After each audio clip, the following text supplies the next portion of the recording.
Madame, Monsieur, bonsoir, ravi de vous retrouver en direct sur Canal Algérie pour un horaire assez inhabituel. On passe durant ce mois d'Ramadan sacré à partir de 16h jusqu'à 17h. Donc on est en direct sur Canal Algérie pour parler football comme à chaque fois dans votre émission Canal Foot. Et au sommaire de ce 25e numéro de la saison, bien évidemment on reviendra et l'émission sera consacrée pratiquement exclusivement à l'équipe nationale A, tout d'abord avec sa victoire. Difficile mais ô combien importante face au Niger, c'était jeudi dernier au stade Nelson Mandela. On va revenir sur cette partie avec les déclarations de fin de match et notamment une interview exclusive réalisée en compagnie du capitaine des Verts, Riyad Mahrez. On parlera ensuite de l'équipe nationale U23 tenue en échec par le Ghana en match barrage qualificatif pour la CAN 2023 de la catégorie et aussi qualificatif pour les Jeux Olympiques. Et on terminera notre émission par les U17 là aussi qui se préparent pour la CAN qui se tiendra en Algérie après le mois de Ramadan. Et pour parler de tous ces sujets et ces thèmes justement, j'ai le plaisir d'avoir sur ce plateau un ami, Sofiane Abidet, entraîneur de football qui nous vient tout droit de Toulon. Bonsoir, Sofiane. Bonsoir, je suis très ravi d'être parmi vous. Sahar Ramadan comme à tous. J'espère qu'on va passer un agréable moment en compagnie de M. Kawa et de Farid. Et toi voilà, vous avez présenté mes autres, j'allais dire, c'est des habitués, effectivement, c'est de la famille. Farid Saada, bonsoir. Plutôt bon après-midi. Ouais, c'est vrai que je suis toujours sur le même branché soirée. C'est vrai qu'on c'est pas encore le soir. On peut dire bonjour aussi. On peut dire bon après-midi. Bon après-midi. Voilà. C'est vrai. Salut Saïd. Salut tout le monde. Heureux d'être avec vous pour cette première émission du Ramadan de Canal Foot.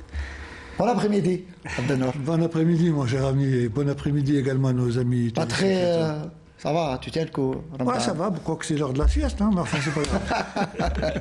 Ah bah, c'est vrai qu'on a pour habitude de passer en soirée, mais c'est bien, parfois, je trouve que c'est bien de passer un après-midi, au moins gagner du temps aussi, parler football tranquille et attendre le Eden, évidemment, pour l'Oftor. On va commencer donc notre émission par l'équipe nationale, je le disais, qui s'est imposée difficilement au forceps face à cette équipe du Niger, 2-1. On s'attendait peut-être pas à un match aussi compliqué. On a dû attendre les 2 dernières minutes du temps réglementaire pour voir Riyad Mahrez offrir la victoire à l'équipe algérienne. Une victoire, on va le dire, Abdelnour, méritée quand même, puisque cette équipe du Niger s'est cantonnée derrière pratiquement durant l'ensemble du match. Oui, victoire méritée, c'est certain, mais victoire à l'arraché également, hein. Il ne faut pas oublier qu'on avait fait une première mi-temps, on était pratiquement inexistant, même si on avait la possession du ballon. On n'a pas réussi à passer à travers cette défense du Niger. Ils ont eu une occasion, ils l'ont marqué, ils ont failli tuer le match avec un deuxième but. Ça aurait été différent en deuxième mi-temps. On a vu une meilleure deuxième mi-temps avec l'incorporation surtout des jeunes, ce qui augure de bonnes choses pour le futur, mais le plus important à travers ça, même si la victoire a été difficile, c'est pratiquement les 3 points du match, c'est ce que je retiens. Sofiane, qu'est-ce que vous retenez ? À peu près ce qu'il disait. C'était un match très important pour le sélectionneur. Je pense qu'il tire des enseignements parce que... Justement, quels enseignements peut-on tirer de ce match ?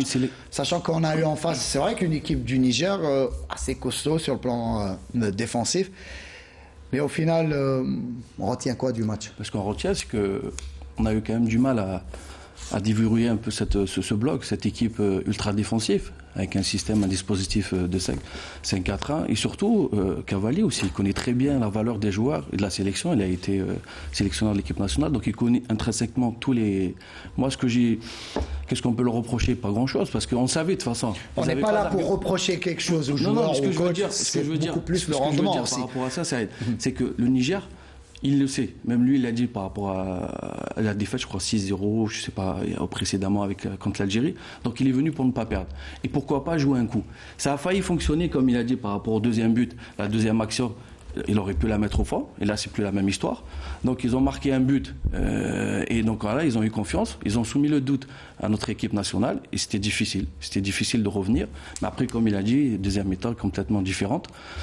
Après, si on veut rentrer dans les détails, donc on parlera après, mais sur l'ensemble, comme il a dit, on retient les 3 points. L'œil du journaliste Farid Saada. Alors, premier match au stade Nelson Mandela, faut-il le signaler? Bon, il faut remettre les choses dans leur contexte. C'est le premier match de l'Algérie depuis 4 mois, plus de 4 mois. Donc, c'est-à-dire que c'est une machine qui devait être remise en route. C'est pas facile. C'est pareil pour toutes les équipes. Oui, c'est pareil. On a vu, le Nigeria a perdu à domicile, le Cameroun s'est vu imposer le nul, donc ça a été difficile pour beaucoup d'équipes. C'était pas facile de remettre. Alors, remise en route après 4 mois sans activité. Deuxième facteur, défense remaniée à 80%, avec Mondrea comme gardien de but, Mehdi Leiris à droite et Ryan Nouri à gauche. Il n'y a que Touba, plus ou moins, et l'un des seuls titulaires indiscutables de l'équipe de 2019 et des dernières années. Troisième facteur, introduction de plusieurs jeunes joueurs. Donc quand on prend tous ces ingrédients, c'était pas facile, c'était pas évident. Cela dit, première mi-temps... Il n'y a qu'un seul nouveau joueur qui a débuté, à savoir Ryan Nouri. Pour les autres, ils sont entrés en fin de match. Au cours de match. Mais déjà, avec tous ces ingrédients, on s'attendait à un match difficile, mais la première mi-temps a été médiocre. C'est l'une des plus mauvaises mi-temps de l'histoire du football algérien. Ah oui, vous le dites complètement. Oui, non. Mais comment l'expliquer, justement, cette première mi-temps ratée? Bon, peut-être que, voilà, j'ai dit, ça fait longtemps qu'ils n'ont pas joué ensemble. L'appréhension de jouer devant le public algérien dans un nouveau stade, peut-être le trac, je ne sais pas. Et en plus, alors, un facteur très important, 3 jours d'entraînement seulement. En général, les premiers matchs quand il y a les actes FIFA... C'est pas une raison. Mais en général... L'équipe nationale avait pour habitude de se préparer pratiquement 48 heures avant un match et on voyait un rendement tout autre. 48 heures avec un groupe homogène qui a l'habitude de jouer ensemble. Là, il y a beaucoup de nouveaux. C'est ce qu'il faut insister dessus. Alors, en plus, méforme de certains joueurs, comme Youssef Belaïli, maintenant que dans le jeu est stéréotypé, tout le monde, Cavani, grand suiveur du football algérien, a su comment contrer en première mi-temps Mahrez et Belaïli. Donc, quand on prend tous ces ingrédients, on comprend un peu. Mais ça n'explique pas la qualité de la première mi-temps. Heureusement, en deuxième mi-temps, il y a eu la réaction. S'il n'y avait pas réaction, ça aurait été vraiment là catastrophique. Il y a eu réaction, il y a eu un sursaut d'orgueil, on a retrouvé quelques vertus qui ont fait la force de l'équipe nationale, la grinta, l'envie de marquer, un jeu plus direct, introduction de nouveaux joueurs, donc coaching, et là, ça a marché. Et sur l'ensemble de la deuxième mi-temps, et même sur quelques fois de la première mi-temps, la victoire est amplement méritée. Je vous propose à présent d'écouter Riyad Mahrez, le capitaine des Verts, qui s'exprime en exclusivité pour la télévision algérienne, Canal Algérie, après le match. Il revient justement sur cette victoire étriquée. C'est difficile, on n'a pas très bien commencé. Après, c'est très difficile de jouer contre des équipes qui sont très très bas comme ça. Moi, j'ai l'habitude de jouer avec City, même avec mon équipe, c'est vraiment pas facile. Donc, faut trouver les espaces, faut mettre du rythme. Et il leur suffit d'une occasion pour être dangereux. Mais en deuxième mi-temps, on est revenu avec d'autres intentions. On a mis plus d'intensité. On est passé par les côtés. On avait plus d'occasions. Et on doit marquer au moins 4-5 buts en deuxième mi-temps. Mais bon, on ne va pas tout le temps gagner 5-0, 4-0. Des fois, il faut passer par des matchs comme ça. Ça va nous servir d'expérience pour le futur, Inch'Allah. Le plus important, c'est qu'en deuxième mi-temps, on a donné du spectacle au public. On a eu beaucoup d'occasions. On a contrôlé le match. Et à la fin, on gagne, donc c'est le plus important. Première réussite au stade Nelson Mandela, qu'est-ce que tu en penses? Non, super stade, magnifique. Le stade, l'ambiance, ça résonne. Franchement, ils nous ont beaucoup poussé, beaucoup aidé en deuxième mi-temps. Et voilà, on connaît Blal Chab, Ta'na, on ne peut rien faire. On a toujours besoin de notre peuple et voilà. L'arrivée des nouveaux joueurs en tant que capitaine, tu as été... Non, c'est bien, c'est un nouveau cycle. Voilà, moi, quand je suis arrivé il y a 8-9 ans, il y avait les anciens, maintenant c'est nous les anciens, on doit les pousser, voilà, ils ont des qualités. On a vu des joueurs rentrer aujourd'hui, ils n'ont pas été timides, ils nous ont aidés et c'est ça qu'on a besoin. Voilà, Fares, Badreddine, tous ces joueurs-là qui sont rentrés, Ryan aussi, qui ont joué aujourd'hui, ils nous ont aidés et voilà, c'est bien pour le futur et Inch'Allah on continue comme ça. Le match de lundi, comment tu le vois? Ça va être la même chose? Ça va être la même chose, ils vont rester derrière. Il faudra mettre du rythme, il faudra marquer rapidement pour gagner ce match. Ils ne peuvent rien faire d'autre. Donc là, alhamdoulilah, on va essayer d'être encore meilleur lundi. Abdelnour, sur les propos de Riyad Mahrez, vous trouvez qu'il a été un petit peu... Vous êtes d'accord avec ses propos d'après-match? Oui, moi, j'ai apprécié le fait qu'il ait parlé un peu de son arrivée à l'équipe nationale. C'est vrai quand il est venu, je me rappellerai toujours, il était venu timide, il est venu avec les cadres qu'il y avait à l'époque. C'était pas évident pour lui. Aujourd'hui, il est venu juste avant la Coupe du Monde 2014. Juste avant la Coupe du Monde. Et là, aujourd'hui, c'est lui qui est ancien, puis il est en train de voir des jeunes arriver. Bon, c'est ça le football, hein, ce sont des cycles. Ce qu'il a dit, bien sûr, c'est un peu logique, c'est ce que j'avais dit moi en début de match. Hein. Quand on joue contre une équipe qui se cantonne derrière, il est vraiment très très difficile de pouvoir trouver des situations dangereuses. Maintenant, c'est vrai qu'il fallait un peu plus de vivacité, un peu plus de création. Et c'est ce qui s'est passé en deuxième mi-temps avec les jeunes qui sont rentrés. Et ce sont des jeunes qui sont rentrés sans aucun complexe. Hein. Donc ils se sont donnés à cœur joie. Quand on voit un peu le deuxième but, je dirais pas un chef-d'œuvre, mais c'est quand même, on voit qu'il y a quand même de la réflexion. Il y a de la patte. Il y a de la patte, justement. Donc maintenant, c'est vrai, le gros problème qui s'est toujours posé en notre équipe nationale, je mets de côté la Coupe d'Afrique 2019, c'est un peu le temps. Le temps ne nous permet pas de travailler et de donner du rythme à cette équipe. Donc j'espère que ces joueurs-là vont très très vite s'adapter et surtout s'adapter à la manière de Jamal Belmadi. Et derrière ce but victorieux inscrit par Riyad Mahrez se cache, on va dire, un jeune joueur là aussi, Badreddine Bouannani, qui a choisi lui aussi de venir très très tôt endosser ce maillot algérien. On va l'écouter, Badreddine Bouannani, très très lucide lui aussi à 18 ans, tout juste après le match. On était face à un bloc bas, après on a su quand même faire bien tourner le ballon, en deuxième mi-temps surtout. Après, sur leur seule occasion, ils ont marqué, mais c'est bien, on a su revenir, on a eu les capacités pour venir, le mental. Et alhamdoulilah, on a gagné. Premier match, première passe décisive. Content, j'imagine. Ouais, très content parce que j'avais à cœur de faire un gros match parce que c'était ma première. Et voilà, j'ai voulu faire gagner l'équipe. Fares, il m'a donné un bon ballon. Après, je l'ai donné à Riyad et ça m'a pris le but. Quand vous écoutez ce jeune Bouannani, m'épate, hein, déjà très doué techniquement, mais comment il parle hein, à 18 ans, c'est énorme ce joueur. C'est la maturité, c'est ça. Moi j'ai eu l'occasion, je l'avais déjà vu avec l'Igdis Afnas de l'OGC Nice. On parlait beaucoup de bien déjà de ce petit. Après, à Nice déjà, avant de venir à Nice. Non, moi je l'ai connu quand il est venu à Nice parce que c'est à côté, l'Igdis Afnas, donc voilà. Mais avant je le connaissais pas, pour être honnête. Et donc c'est vrai que c'est un jeune talent. Moi je l'avais découvert lors des Jeux méditerranéens. Hein. Tous aussi. Il est venu avec l'équipe de France à ce moment-là. Je voyais jouer. Hein oui, c'est le meilleur de sa génération. Tu sentais que c'est le meilleur de son équipe. Et de loin je disais, il n'est pas ce joueur. On me disait que c'était un franco-algérien. C'est là où j'avais appris qu'il était algérien là aussi. Et chapeau à lui, là, en tout cas, il n'a pas tergiversé. Et ça, c'est bravo à lui. Et son père aussi. Oui, son père, un ancien gardien de but du Wydad de Tlemcen, donc il l'a poussé à choisir l'Algérie. Pour revenir, c'est vrai que c'est possible, par rapport au match, ce qu'on avait dit, ce qu'il disait Farid tout à l'heure, il y a des nouveaux joueurs, etc. et tout. Après, c'est sûr qu'il y a des nouveaux joueurs, il faut que ça prenne et tout, mais là, on est en sélection, c'est pas en équipe, on le sait, on n'a pas le temps. On est obligé de faire avec. Il n'y a pas autre chose.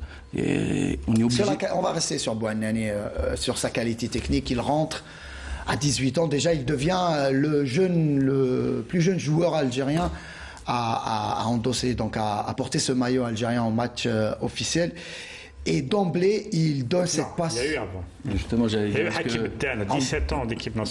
Oui, il n'a pas encore 18 ans, je crois, Bouannani, mais je pense qu'il il est plus jeune que lui. En sélection algérienne, il y avait Boukar. Moi, je savais que c'était Hakim Ben.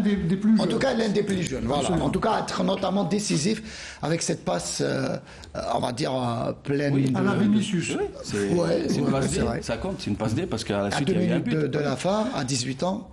Pour parler de ce jeune, c'est qu'il faut saluer quand même le courage du staff, parce qu'il y a un but partout. il y aurait eu d'autres staffs. Il aurait dit je me contente du nul parce qu'on n'arrivait pas à trouver la faille. Il ne faut pas se contenter du nul. T'es pas à l'abri d'un deuxième but avec un contre. C'est ça ce que je veux dire. Donc, il a incorporé quand même pas mal d'attaquants, notamment ce jeune Bouhanani. Il y avait Bounja, Chaibi, son rôle, Chaibi, pardon. Il aime bien, voilà, il est rentré dans l'axe. Et justement, c'est lui qui lui délivre cette passe. Et après, voilà, c'est comme il disait, c'est la fougue. À 18 ans, on ne calcule pas. On n'est pas là en train de se dire, on est là, on prend plaisir, on savoure. Et après, voilà, il était là au bon moment. Il se jette, il se sacrifie, il a levé la tête pour voir Mahrez, il était bien placé. Et Mahrez aussi, il n'a pas paniqué parce qu'il y en a d'autres, il l'aurait envoyé. Ah oui, on sent l'expérience, évidemment. Non, mais quelqu'un d'autre à la place de Mahrez, plat du pied, eh bien, quelqu'un d'autre, il aurait mis toute sa force. Le ballon, il s'est arrivé à la mosquée d'Alger. Effectivement. On va écouter un autre nouveau joueur. Il n'a pas joué, mais il s'est dit...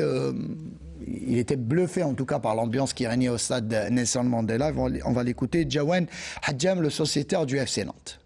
C'est indescriptible. J'ai fait des stades de Ligue 1. Pour l'instant, sincèrement, c'est la meilleure ambiance que j'ai connue. T'aurais aimé jouer peut-être pour... Premier match, je suis pas pressé. Après, c'est vrai que j'aurais aimé jouer. Je suis un compétiteur, c'est normal. Mais on est patient. Et quand le coach fera appel à moi, il faudra être présent, Inch'Allah. Comment t'as trouvé l'équipe aujourd'hui? Franchement, dans un bel état d'esprit. On perdait 1-0, on a su remonter. On a su faire preuve de détermination.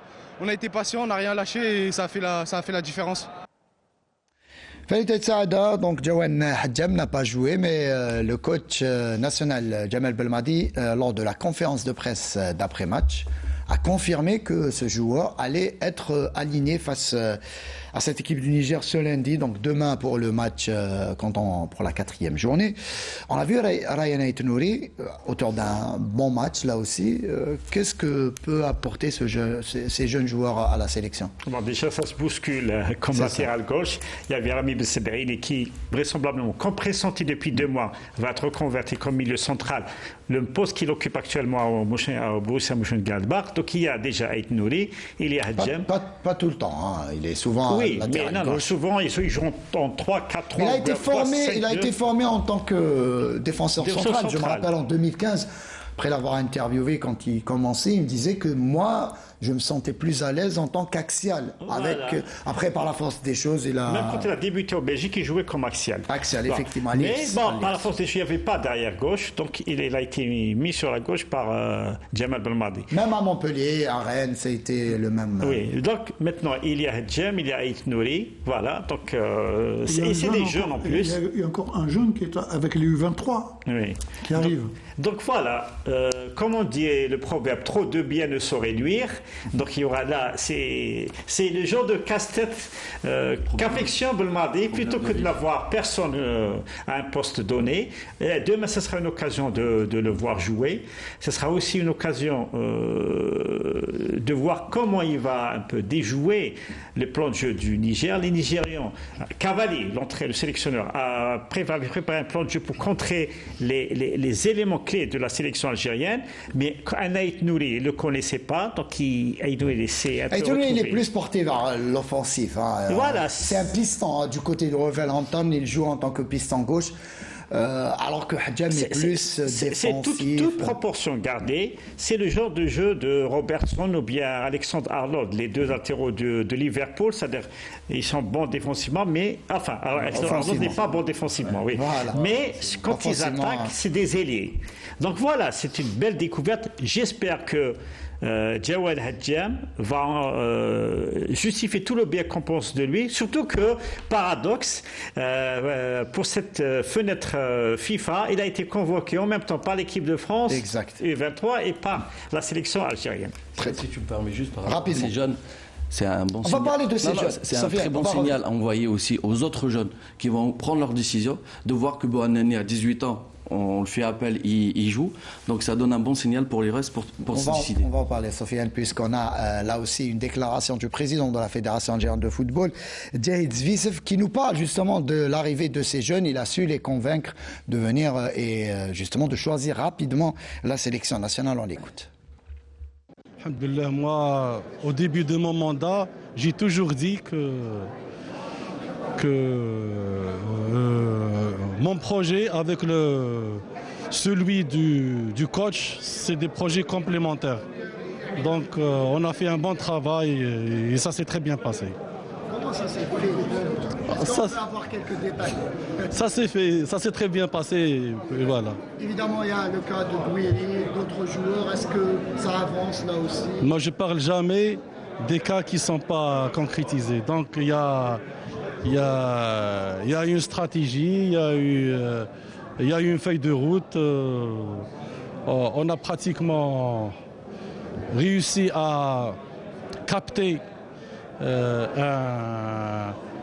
des joueurs qui peuvent être d'un apport appréciable à moyen et long terme. Comme vous le savez, on est au début du cycle.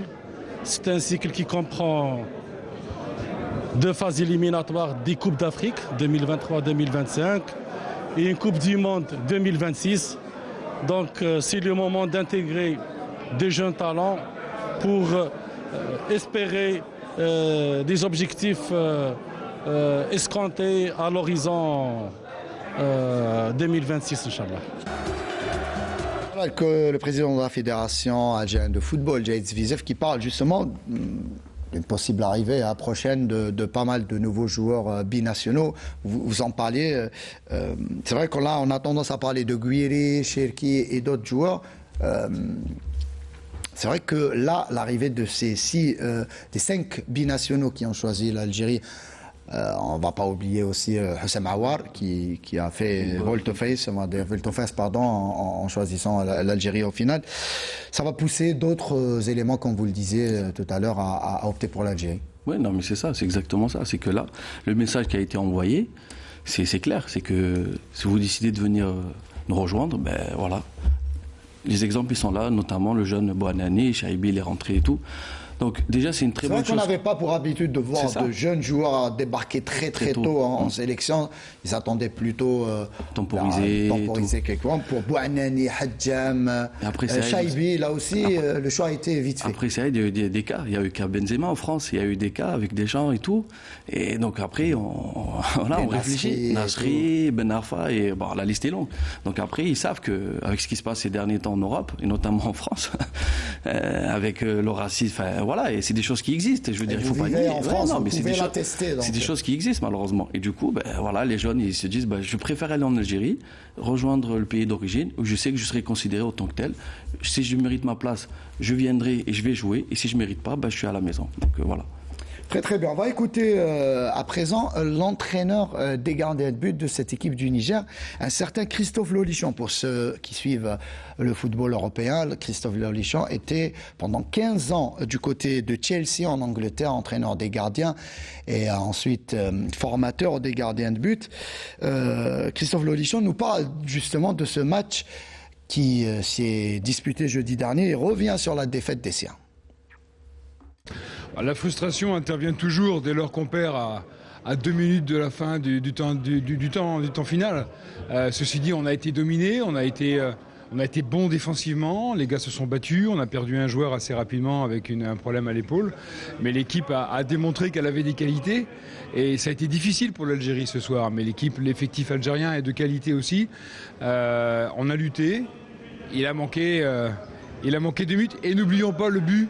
Enfin, l'occasion sur le poteau, à 2-0, peut-être que la donne était un peu plus différente. Bon, c'était pas sur le poteau, mais juste à côté. Mais c'est vrai ce qu'il dit, Abdenour, à 2-0 à la mi-temps. C'est ce que j'avais dit en début d'émission. Hein. Le match aurait changé du tout au tout. Maintenant, lui-même l'a reconnu en tant qu'entraîneur adjoint de Cavalli. Ils ont été démonis. Si on voit un peu les stats, plus de 85% de possession, donc le Niger a eu uniquement 15% de possession. Ils ont fait peut-être 100 et quelques passes, alors que nous, on avait dépassé les 700 et quelques. Donc c'était clair, c'était net. Bon, mais le gros problème qui se pose, et on en a toujours parlé de toute façon à travers nos émissions, c'est un peu l'efficacité devant. Aujourd'hui, on arrive à marquer, plutôt dans ce match-là, on a réussi à marquer 2 buts. Pas sur balle arrêtée. C'est la différence, elle est là. Habituellement, c'était...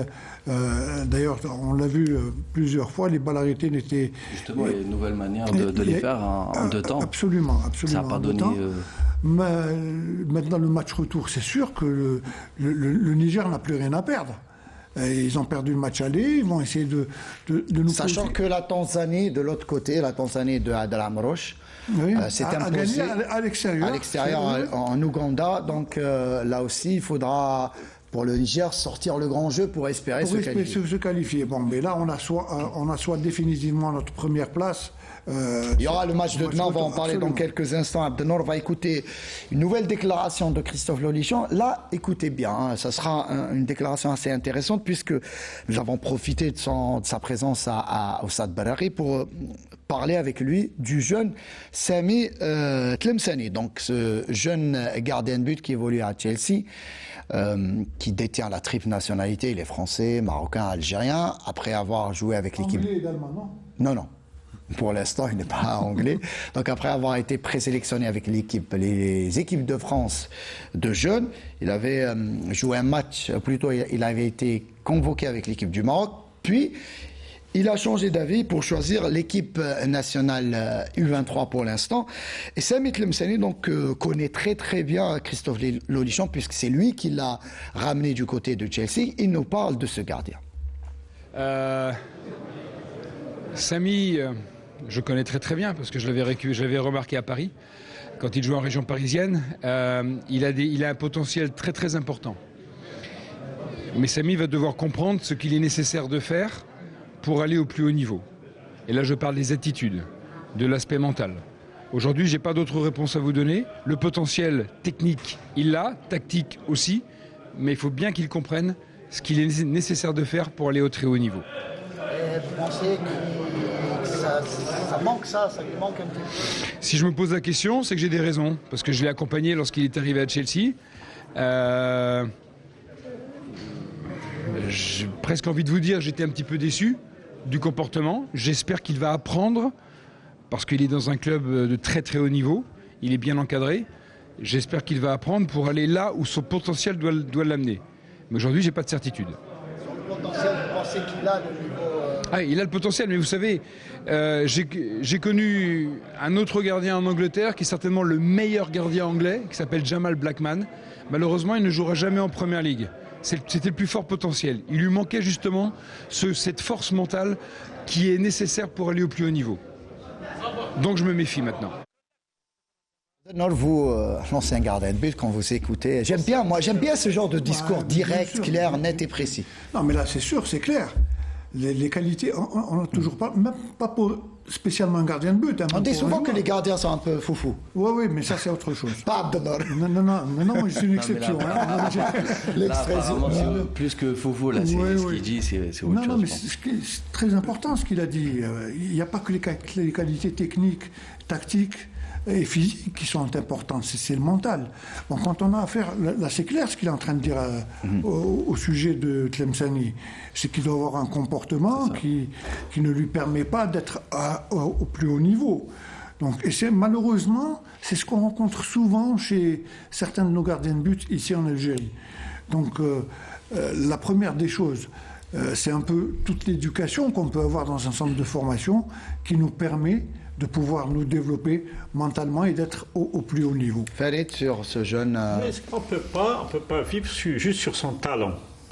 Sans citer de nom, il y a eu en Algérie des cas de gardiens, même de joueurs au talent incontestable, je parle du talent pur. Vous pouvez citer Fawzi Chouchi aurait peut-être été l'un des meilleurs gardiens de but de sa génération, peut-être de l'histoire de l'équipe nationale.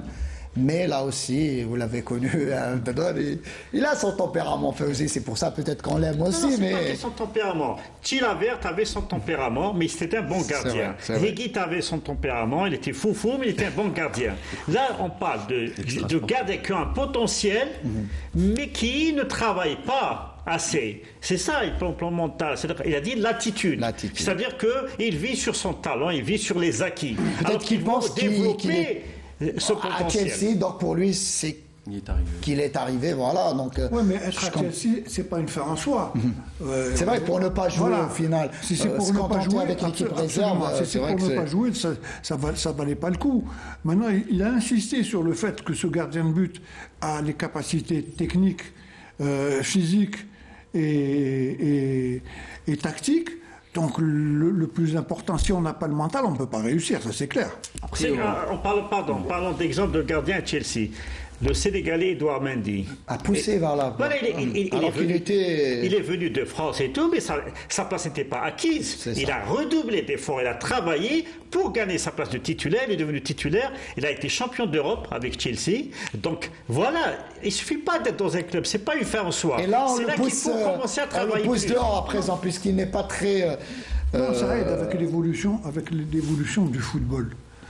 Le gardien de but maintenant devient une spécificité hors du commun. Je dis bien hors du commun. Pourquoi ? Maintenant, le gardien de but a son staff. Il a même son préparateur mental. Il a son préparateur physique. Il y a toute une batterie qui lui permet de pouvoir se développer. Donc, si on n'arrive pas, si on a tout ce qu'il faut, on a toutes les qualités nécessaires, et puis on n'a pas le mental, on fait absolument rien. Rapidement, après, il faut quand même relativiser. Non, c'est pas ce qui s'est passé entre peut-être. Il faut pas non plus. Non, tu vois ce que je veux te dire. Après, ce jeune, je pense que malgré tout, moi je les connais, des jeunes comme ça. Je suis responsable dans un centre, dans une académie. Je sais ce que c'est. Il y a beaucoup de jeunes de chez nous là-bas. Le problème, c'est que problème comportemental, etc. Je pense qu'il parle de ça. Lolichon. Mais je pense que même le gardien, Tlemceni, je pense qu'il est pas. Voilà, il sait qu'il est à Chelsea. Il sait ce qu'il lui reste à faire pour justement aller chercher autre chose. Donc je pense que... Christophe Lolichon qui a quitté Chelsea l'été dernier après 15 ans de service du côté des Blues. Donc à présent, place au résultat complet de ce groupe F et le classement donc après la 3e journée.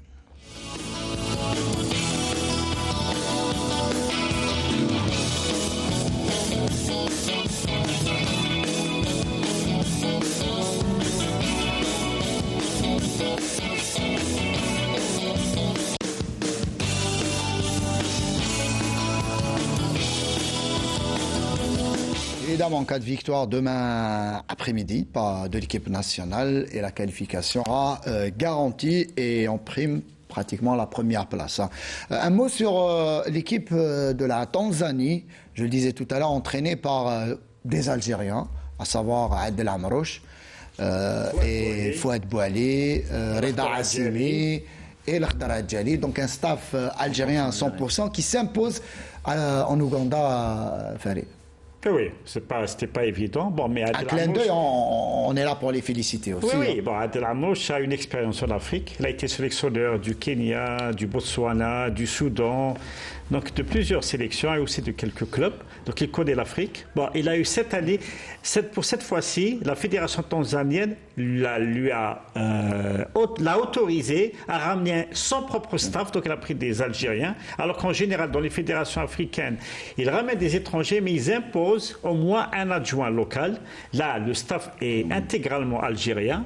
Et c'est des gens compétents. On les connaît. Fouad Bouali, on les connaît. Évidemment. Et Adel Amrouche, il est l'un des rares Algériens à disposer du diplôme UEFA Pro. Donc ce n'est pas rien. FIFA aussi. Et instructeur FIFA, effectivement. Donc, et ça promet le prochain match Algérie-Tanzanie. Ça sera en septembre. Et ça sera du côté du stade. Voilà, derby là aussi entre Algériens. Place à présent au match, j'allais dire retour. Ça ne sera pas au Niger, ça sera en Tunisie, puisqu'au Niger, on ne dispose pas de stade répondant aux normes FIFA. Et donc il y aura ce match de la 4e journée demain après-midi. Présentation Sarah Derbal. Après avoir remporté la première manche sur un score de 2-1, les Verts comptent arracher une deuxième victoire à Tunis pour valider leur ticket pour la CAN de la Côte d'Ivoire. Donc toutes les équipes savent se préparer, toutes les équipes savent s'organiser, voilà. Donc il n'y a plus de match facile. Il faut être humble là-dessus. Il faut le savoir, il n'y a plus de match facile et travailler, préparer les matchs au mieux. C'est pour ça, sur la dernière conférence de presse, on a passé 95% du temps à parler que des sujets des nouveaux. Pas un mot pour le Niger. Donc, toutes les équipes. On ne peut pas imaginer que le deuxième match ressemble au premier. L'Algérie est quasiment qualifiée maintenant.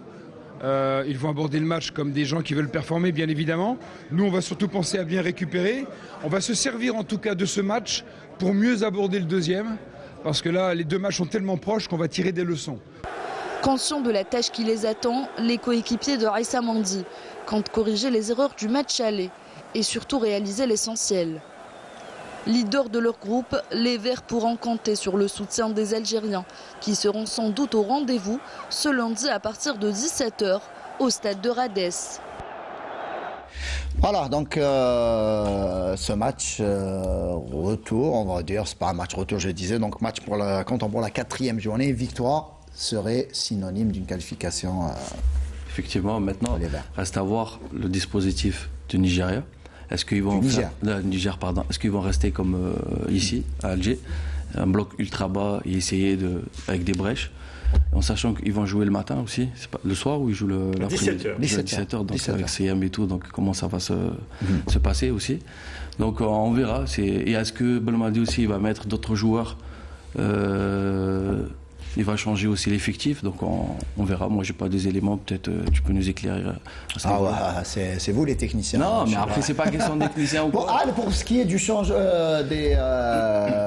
par rapport au changement, pour ce qui est du 11 rentrant, ça sera Hadjam, a priori, sur le côté gauche, puisqu'il l'a déclaré. Et là aussi, Tougaï devrait là aussi rentrer titulaire lors de ce match, d'après les dires du coach national Jamal Belmadi. Dans sa conférence de presse, il avait dit que pendant ces 2 matchs-là, il ferait une revue d'effectifs, donc tout le monde aura un temps de jeu, même s'il doit jouer 10 ou 15 minutes, mais tous les joueurs auront un temps de jeu. Dans ce match-là, c'est sûr que ce qui reste à travers tout ça, on a parlé du match aller, première mi-temps, mais le plus important, moi, toujours, reste les 3 points. Si on a les 3 points, on peut appréhender facilement la suite du parcours.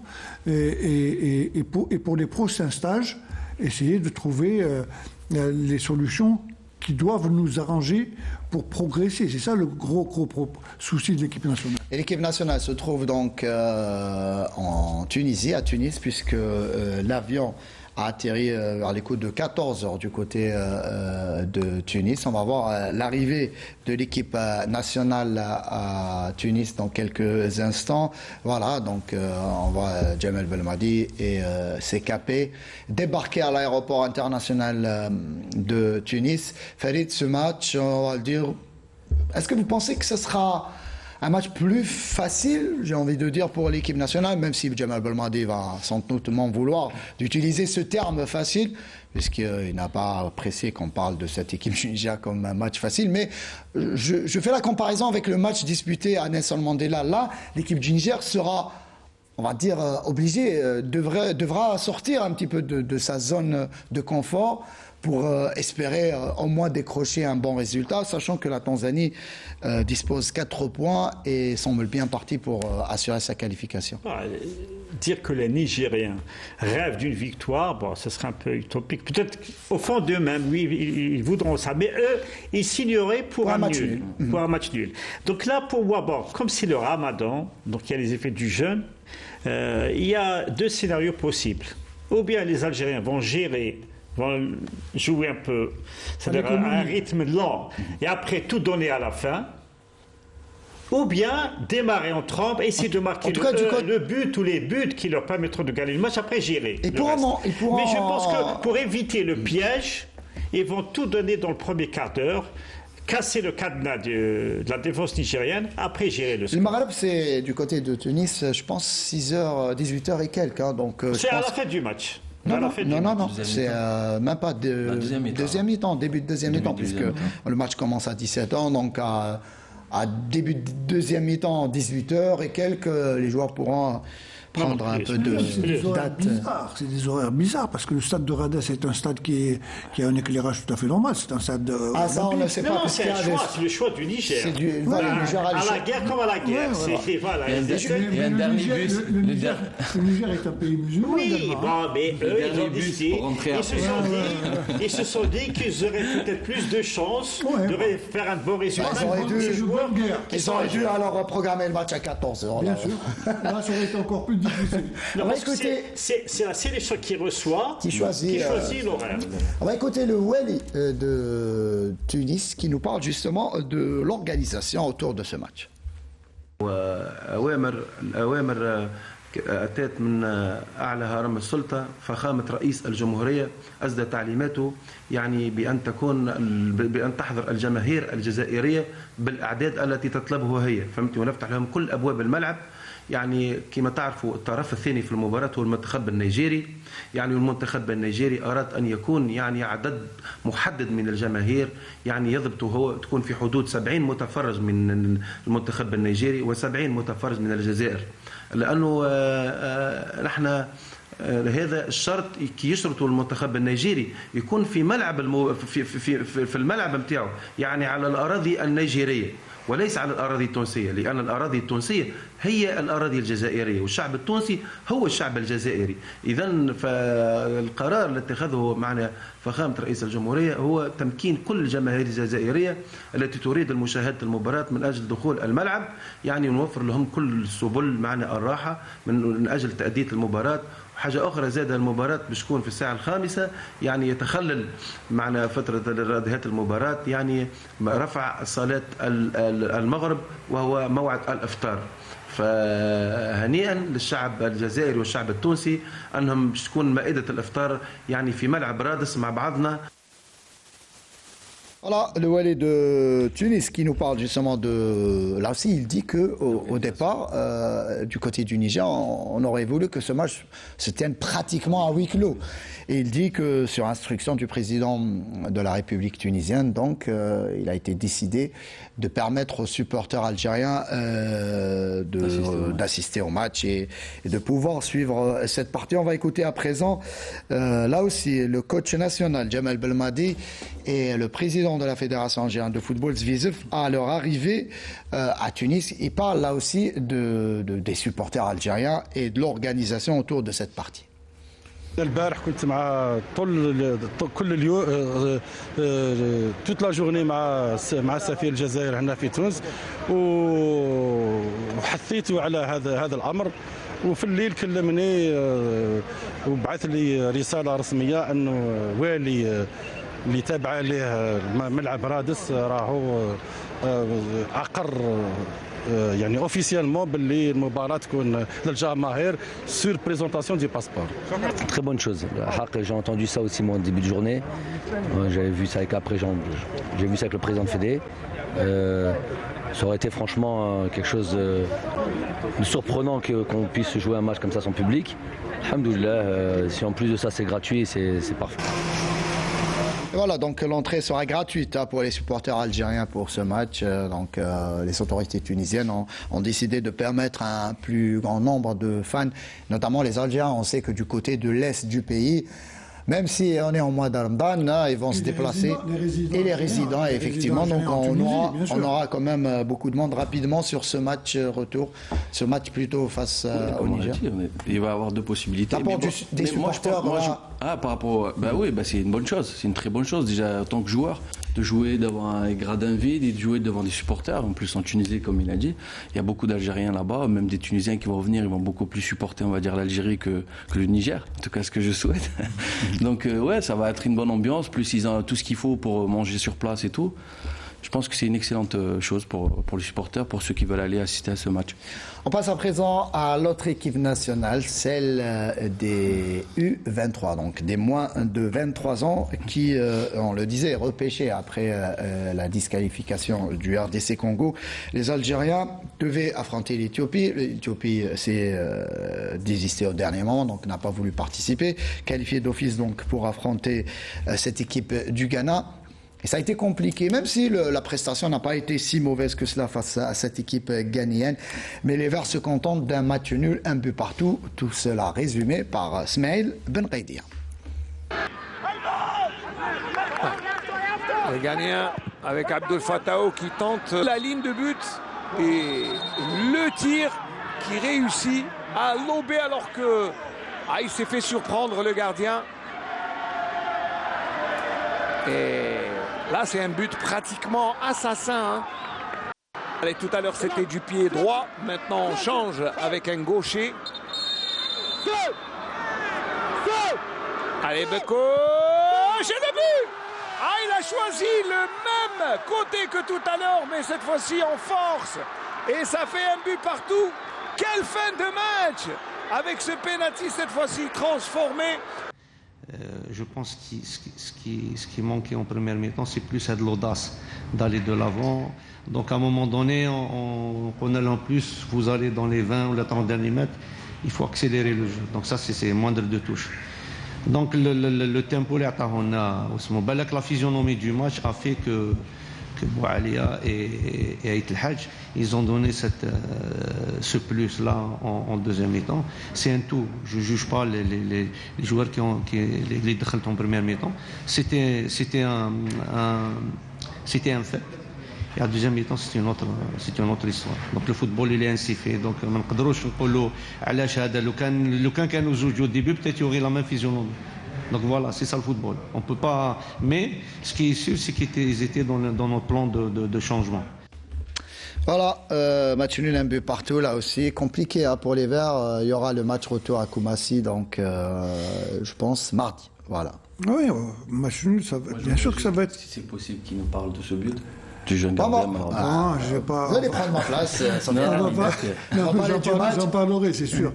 Mais c'est dommage. Bon. Avant le match, on s'est dit, tiens, le Ghana est parmi les meilleures équipes africaines au niveau des... D'ailleurs, quand on voit un peu le palmarès des jeunes Ghanéens, c'est pratiquement un des meilleurs palmarès en Afrique. Maintenant, pour ce match-là, ça a été un match difficile. Bon, moi, il devait passer en direct, finalement, il n'est pas passé, donc on l'a suivi à la radio. Et c'est dommage parce que 1-0, ça nous permet de pouvoir espérer. Au match retour, c'est pas évident. Mais on était mené au score, hein. Un but partout. Oui, on rate un penalty, on encaisse un but. Justement, sur ce but, comment l'expliquer, cette sortie on ne va pas encore l'enfoncer davantage. Bien sûr que c'est une erreur. Bien sûr, non, mais ça c'est clair. Le lambda va dire que c'est la faute du gardien, c'est certain. Mais là, la bêtise qu'il avait faite, c'était de s'arrêter. Il essayait de partir. Il aurait pu continuer avec son élan, partir tranquille, prendre. Il aurait même pu prendre le ballon. Parce que c'était pas le faire sortir en boxer. Bon, bref. Mais c'est vrai que c'est un but qui est complètement idiot. Mais heureusement d'ailleurs qu'on a un penalty en tout fin de match, ce qui nous permet d'égaliser.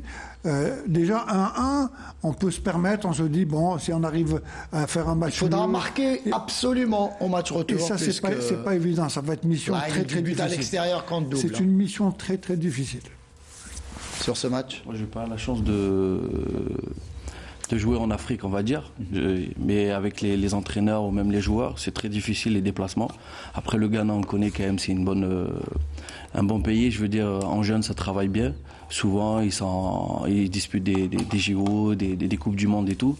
Ça va pas être évident, ça va être compliqué. Donc, on leur souhaite bonne chance à nos joueurs. Farid, là aussi, vous avez connu le Ghana. Vous êtes parti au Ghana, c'est ça? Oui, voilà. 2008, Coupe d'Afrique 2008. Et là, l'ambiance, ça va être compliqué. Je pense qu'il y aura du monde pour soutenir cette équipe ghanéenne. Il faudra se montrer très costaud pour l'équipe nationale, sachant qu'il y a eu cette débâcle déjà au Congo, 4-1 il y a quelques temps de cela. Oui, bon, le problème avec cette sélection, c'est qu'elle comporte des joueurs qui ont très peu joué ensemble. Effectivement. Déjà des joueurs de Ligue 1, d'autres de championnat amateur, des joueurs qui viennent de l'étranger, mais qui ont très peu de matchs ensemble. Et la cohésion, c'est important. Mais je tiens à souligner un point qui n'a pas été relevé, c'est que sur le pénalty raté par Boukhara, ce pénalty devait être joué parce que le gardien n'était pas sur sa ligne. Et là, je le dis, dans le championnat algérien, il y a eu beaucoup de pénaltys qui sont marqués comme ça, ou bien qui sont arrêtés par des gardiens qui sortent de leur ligne. On ne sait pas, les arbitres algériens ou les arbitres africains peut-être n'ont pas assimilé cette règle, mais le pénalty devait être joué. Cela dit, cela n'enlève rien au fait que des Algériens sont passés à côté, parce qu'un match à domicile, à Al-Naba, avec du public, ils auraient pu faire mieux. Bon, cela dit, dans le football, tout est possible. Ça sera très, très, très difficile, mais pas impossible. Mais bon, tout peut arriver dans le football, et on l'a écouté, l'entraîneur, le sélectionneur de cette équipe U23, Nordin Ouldali, qui parle justement d'un possible exploit que peuvent réaliser ces capés du côté de Koumassi. Ça sera mardi. Espérons voir les Verts l'emporter là aussi pour prendre part au tournoi, à la phase finale de la CAN, et justement prétendre à une qualification pour les Jeux Olympiques qui se tiendront en 2024 du côté de Paris en France. On passe à présent à l'autre équipe nationale, là aussi, les U17 qui se préparent pour la Coupe d'Afrique des Nations qui se tiendra en Algérie à partir du 29 avril prochain. Et les Algériens disputent en ce moment même donc un tournoi du côté du stade Nelson Mandela de Berraqi, un tournoi qui regroupe, alors messieurs, il y a l'Algérie, le Japon, les Comores et le Mali. Alors le match d'hier, Algérie-Japon, figurez-vous, l'Algérie menait au score 3-0 jusqu'à y rester un quart d'heure de jeu. Et là, il y a eu la remontada, pas des Espagnols, mais des Japonais. Donc, qui ont pu égaliser avant le coup de sifflet final. 3 buts partout. Mener 3-0, puis être rejoint au score, c'est compliqué sur le plan mental pour ces joueurs. Vous savez, de toute façon, ce sont deux footballs tout à fait différents. Le football asiatique, le football africain, Afrique du Nord, parce que c'est pas du tout le même football qui se joue à cet âge-là, je dis bien à cet âge-là. Juste une précision, qu'on n'a pas pu filmer évidemment les séquences du match, puisque ce tournoi se tient à huis clos, loin des spectateurs et surtout de la presse, puisque le coach national, donc Asqirman, ainsi que les coachs des autres sélections, ont demandé à ce que ce tournoi se joue à huis clos. Pour ça, il n'y a pas de problème. Ça, c'est ce qui... Pas à huis clos, en tout cas, loin des caméras. Loin des caméras. C'est un peu normal. Mais ce que je voulais dire, une remontada par les Japonais, il ne faut pas oublier qu'au niveau des jeunes également, ils font partie des meilleures équipes d'Asie. Donc, c'est pas évident. Ce sont des matchs de préparation. Le plus important, c'est que cette équipe-là puisse être fin prête à la date du début du championnat africain. Le 29 avril. Et on rappelle que l'Algérie a hérité d'un groupe... très difficile. Ouais, on peut parler il y a le Sénégal, le Congo et la Somalie. Donc premier match face à la Somalie, là il faudra déjà gagner. Et ensuite, mais Congo-Sénégal, c'est pas le Sénégal, à présent... En roue libre, les Sénégalais gagnent tout. Dans toutes les catégories. Dans toutes les catégories, absolument. Il leur manque que U17 et U23. Et les vétérans. Et les vétérans, effectivement. Après, si je peux me permettre, c'est une catégorie que je connais un petit peu, parce qu'on a une équipe U17 NAS. Le problème, c'est que quand on veut sélectionner des jeunes de ce niveau-là, qui sont dans les centres de formation, notamment en France ou ailleurs, il n'y a pas de date FIFA. C'est ça. Et donc, c'est difficile. Moi, je me permets, je vais le dire, je souhaite il m'a sollicité pour l'aider justement pour quelques jeunes. Mais le problème, c'est que on n'a pas, en fait, il n'y a pas une protection. Parce qu'un jeune, par exemple, je ne citerai pas les noms, qui sont du côté d'un club à côté de moi, l'OGC Nice, il y a 2 joueurs qui pouvaient apporter beaucoup à cette sélection. Par exemple, ils ne sont pas venus. Pourquoi ? Parce que c'est un jeune, par exemple, au début de saison, il ne jouait pas trop. Il y a eu un souci avec un autre joueur qui jouait à son poste. Lui, une fois qu'il était aligné, depuis, il cartonne. Maintenant, il y a la Ligue méditerranéenne, il a été sélectionné, on l'a poussé pour choisir l'équipe de France. Donc après, c'est ça, le problème, c'est qu'il faut que nous aussi, on travaille ici. Il ne faut pas qu'on compte que sur l'autre côté. Parce que quand on parle du Sénégal, Sénégal, on ne va pas aller chercher là-bas. C'est très rare. C'est vraiment quand on a des... Mais quand tu regardes la liste des joueurs, la plupart, ils sont issus de leur c'est la formation sénégalaise. Ensuite, ces joueurs-là sont exportés vers les clubs européens. Ils ont signé, par exemple, des vrais partenariats avec, par exemple, FC Metz et tout. C'était le premier club. Auxerre aussi. Oui, mais le premier club. Je parle parce que moi, Mérieux, je travaille avec lui. Lui, c'est un ancien de Metz. Il m'a amené, j'ai vu et tout. Donc, le seul club, le premier qui a fait le premier pas, c'était, par exemple, Metz. Une vraie académie avec des vrais éducateurs formés là-bas, avec tout ce qu'il faut. C'est pas des académies, quand j'entends ici des fois... là, il y a un travail qui doit se faire. C'est ça. Et ce qui me on va pas revenir là-dessus. Non, c'est pas ça. C'est que ce qui est dommage, c'est qu'on a de la patte. Moi, j'ai eu la chance, là, j'ai regardé 2 matchs de jeunes. Franchement, je regardais des U17, des U18. Sofiane, je m'excuse de t'interrompre. Ouais, il n'y a pas de souci. C'est vrai que c'est très important. Tu es en train de parler des jeunes qui sont dans le sud de la France ou dans le nord, c'est pas un problème. Le gros problème maintenant, on revient, c'est chez nous. C'est ça. Parce que quand on voit des jeunes, un gosse à l'âge de 13 ans, qu'il soit algérien ou qui soit du national c'est à peu près, techniquement, c'est les mêmes valeurs. La différence, elle va se situer, c'est dans le processus de formation de ce jeune-là. On va le retrouver à U17 avec un acquis, tandis que le nôtre joue toujours avec ses propres qualités qui n'ont pas été développées. Donc il est important également aujourd'hui de demander, de façon Biscrit est en train d'en parler, hein, de mettre en place ce système de formation c'est ça. Et de démarrer. C'est d'imposer, c'est la DTN qui doit imposer. Et pas en parlotte. C'est sur le terrain maintenant qu'il faut agir. Pourquoi je parle moi de ça? Parce que par exemple l'année dernière, je suis venu pendant cette période-là, en mois de mars, et j'ai assisté au tournoi de l'UNAF. Et j'ai vu des joueurs que je connaissais. Je ne vais pas rentrer dans le détail du détail, mais ce que je veux dire, c'est que la génération l'année dernière, il sait qu'il a la CAN pour cette année. Normalement, on aurait dû travailler autrement. Bien sûr, je ne suis pas en train de critiquer son travail, c'est pas ça. Mais c'est qu'il faut lui donner les outils.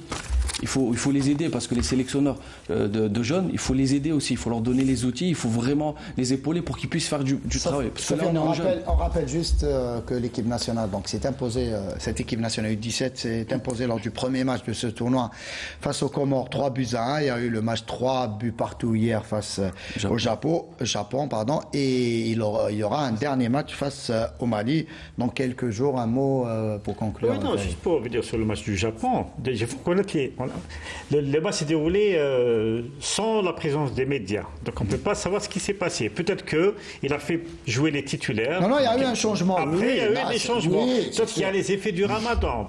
Et les matchs amicaux sont faits pour ça, pour faire des erreurs et pour rattraper plus tard les erreurs. J'optais plus pour l'option que tu as dit en premier lieu. C'est que peut-être en première mi-temps, il a fait jouer les titulaires. Après, pas les titulaires, mais voilà, il a une idée. En deuxième mi-temps, parce que ça sert à ça. Ouais, après, il y a eu des errements défensifs là aussi du côté de la sélection nationale. Après, ce genre de match, ils sont là pour justement corriger avant les lacunes, avant justement les matchs officiels. Et je disais, cette CAN prévue en Algérie, on arrive pratiquement au terme de notre émission. Il ne reste que pratiquement 1 minute 30, pas 1h30, 1 minute 30. Là aussi, une équipe qui a su faire une bonne figure et l'emporter pour son premier match au tournoi de la presse, l'équipe de Canal Algérie, victorieuse de nos amis et collègues de la télévision algérienne. C'est déjà meilleur joueur, il paraît. En toute modestie, meilleur joueur du match. Et d'être Adam, soyez pas jaloux. J'aurais aimé vous voir sur le terrain. Non, je il faut joindre. Hier, notre ami Fergani, voilà, était présent avec Aipoud. Justement, ils ont déclaré avant le début du tournoi en disant que très souvent c'est les journalistes qui critiquent les joueurs. Là, c'est au tour des joueurs et des anciens joueurs de voir les journalistes de les critiquer plutôt et de les voir sur le terrain. Merci Sofiane. Je peux me permettre juste, merci au monsieur qui m'a ramené avec la moto. Sans lui, sans lui, j'aurais jamais. Sofiane, il découvre la circulation a priori. C'est pas que je découvre, non, c'est pas ça. Il fallait venir très tôt, Sofiane. Quand on dit 15h30, il doit être là 15h. Merci Sofiane. Merci à lui parce que sans lui je serais pas là. Merci, on le remercie. Je me rappelle même pas son prénom, comment c'était, Ami, je crois. Bref, il se reconnaîtra s'il regarde l'émission. Merci. Merci Sofiane, merci Valid. Merci Sahaf Tolkoum. Merci Sahaf Tolkoum.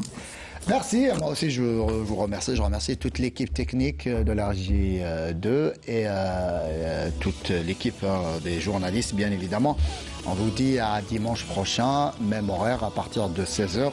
Saha Ftorkom et bonne soirée sur Canal Algérie.